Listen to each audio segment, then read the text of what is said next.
welcome. I'm Rebecca Packard, and today I want to talk about tapping for loved ones. During this time, we find that around us, people are anxious, our loved ones are anxious, or small children.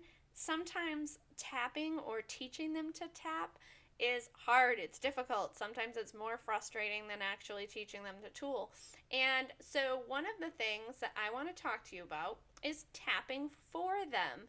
This works with all kinds of family members because I also have clients who I work with who have family who physically cannot move their arms and they cannot tap for themselves. And so tapping as a surrogate is incredibly powerful. So I'd like to teach you how to do that. And that's very easy. You can sit in a space, just being quiet.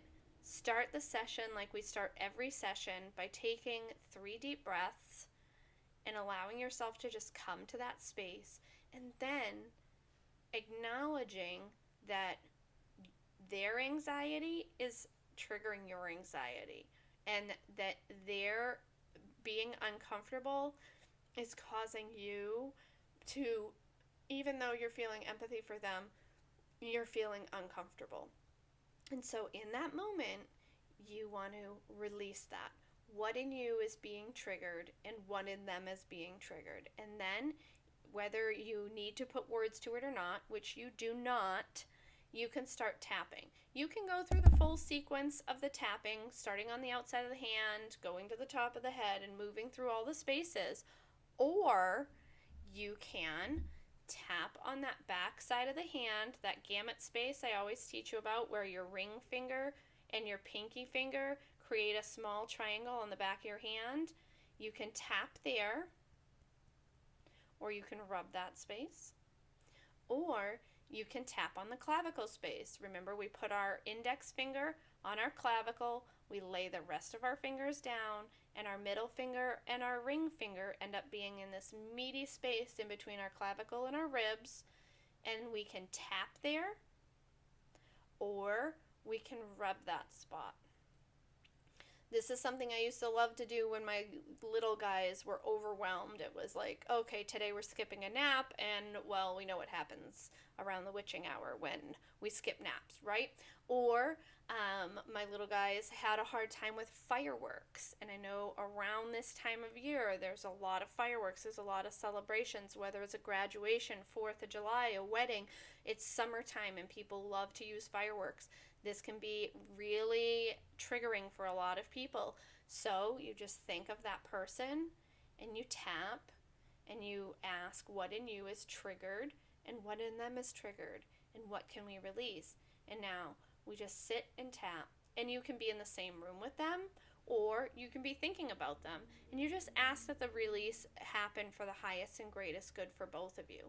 And you will notice that they will calm down.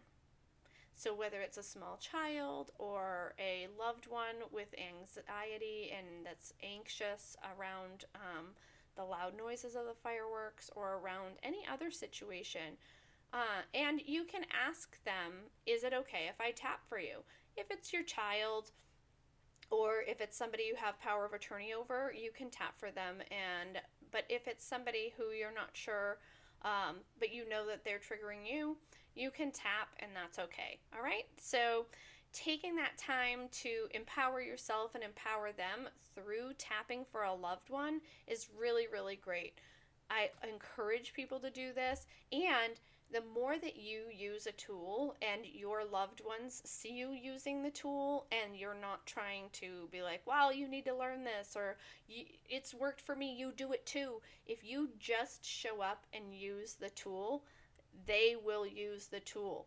It is one of the craziest things, but it happens. It happened in my house. I was like, oh yeah, look at this. And then they were like, and now all of them tap. My aunts, my uncles, my cousins, my kids, my husband, and my kids are really great at it because they'll be watching something or they'll be like sitting in the car and they'll start tapping. I'm like, are you okay? And they're like, yeah, I'm just feeling like I need to do this right now. And I'm like, fantastic, because now they know their own bodies and their own energy, and they know that they can empower themselves through this tool, because people won't use tools that don't work. People don't do things that don't work. It's why a lot of people drop diets, because some things work and some things don't, and then people stick with the ones that do work, right? So this is something that is really empowering for you and for them. And the more that you show up for yourself and you use these tools, the more that they will inherently just start supporting themselves through the tools, because they see you practicing and they see you using them and they see that it's working for you, and that they know that it will work for them too.